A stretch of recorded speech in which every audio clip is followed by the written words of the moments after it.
कि शिक्षा शेरनी का दूध होता है और जो इसको जितना पीता है उतना ही दहाड़ता है।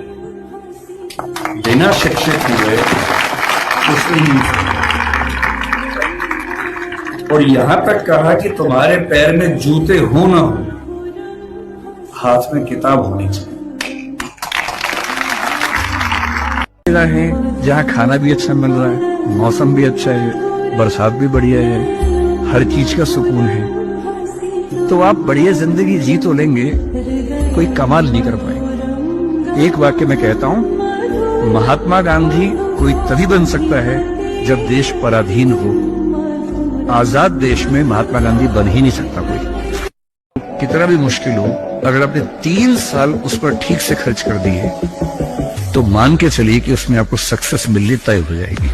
3 साल का गोल्डन रूल है। आपको ये बताना चाह रहा हूं क्योंकि आप में से बहुत सारे बच्चे जिस समाज में पैदा हुए होंगे, आपकी परिस्थितियां कुछ वैसी होंगी जैसे अम्बेडकर जी की थी। हालांकि वैसी नहीं होंगी। और क्यों नहीं होंगी? क्योंकि अम्बेडकर जी हो गए आपसे पहले, इसलिए आपकी स्थितियां वैसी नहीं। 1 साल में जो यात्राएं की, उसमें एक यात्रा कोलंबिया विश्वविद्यालय न्यूयॉर्क की। और वहां जाते ही मैंने अपने दोस्तों से पूछा कि भाई यहाँ डॉक्टर अम्बेडकर पढ़ते थे, कोई ऐसा मेमोरियल उनका है क्या? तो वो मुझे एक लाइब्रेरी में, जो बेसमेंट में अच्छी लाइब्रेरी, उनकी काफी अच्छी लाइब्रेरी है, वहां लेके गए। और लाइब्रेरी में एक दरवाजा जहां अंदर रीडिंग रूम है, उसके बाहर एक बहुत सुंदर प्रतिमा उनकी लगी हुई है और साथ में काफी उनके बारे में लिखा हुआ है। और मुझे बहुत अच्छा लगा कि कोलंबिया विश्वविद्यालय आज भी ये मानता है कि डॉक्टर अम्बेडकर उनके आज तक के सबसे शानदार विद्यार्थियों में से एक थे। पढ़ना क्या है? हर चीज पढ़नी है। संविधान को घोट लेना है ताकि आपको पता रहे क्या अधिकार है। कानून को ठीक से पढ़ना है, सीआरपीसी, आईपीसी को ठीक से पढ़ना है ताकि कोई आपके खिलाफ ज्यादती न कर सके। हर नागरिक को पता होना चाहिए कि मेरे क्या अधिकार हैं और मैं राज्य से क्या उम्मीद कर सकता हूं। साहित्य भी पढ़ना है और वो साहित्य देखना है जो साहित्य आम आदमी के पक्ष में है। अदम गोंडवी जैसे साहित्यकार को पढ़ना है, कबीरदास को पढ़ना है, जो समाज के आम व्यक्ति की जिंदगी को ठीक से समझता है, समझाता है। आपने गीता पुस्तक का जिक्र सुना होगा, उसमें श्री कृष्ण ने स्वधर्म का जिक्र किया है। यहाँ बहुत सारे बच्चे बौद्ध समाज से होंगे। महात्मा बुद्ध ने भी इस बात पर खूब जोर दिया है। सारे धर्मों, सारे दर्शनों का जो सार है वो ये है, हर व्यक्ति हर काम के लिए फिट नहीं होता है। 2 चीजों पे गौर करना है। पहला, मैं क्या अच्छा कर सकता हूं, मैं कैपेबल किस चीज के लिए हूं। दूसरा, मुझे क्या करने में मजा आता है। और जहां इन दोनों का इक्विलिब्रियम हो, जहां ये दोनों बातें मिल जाएं, वो आपका स्वधर्म है।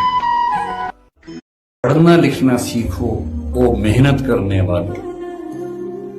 पढ़ना लिखना सीखो ओ मेहनत करने वालों। पढ़ना लिखना सीखो ओ भूख से मरने वालों। क ख ग घ को पहचानो, अलिफ को पढ़ना सीखो, अ आ इ ई को हथियार बनाकर लड़ना सीखो। पहले जूते हो ना हो, हाथ में किताब होनी चाहिए। क्योंकि एक जीवन में अगर आप चाहते हैं कई जीवन के बराबर जिंदगी जी के आगे बढ़ना, उसका एक ही रास्ता है, किताबें, पढ़ाई। नौकरी करना ठीक है, लेकिन यदि मुझसे पूछेंगे तो मैं ये कहूंगा कि अगर आप वैसे व्यक्ति हैं कि चुपचाप जिंदगी गुजार लेनी है तो ठीक है, कीजिए नौकरी।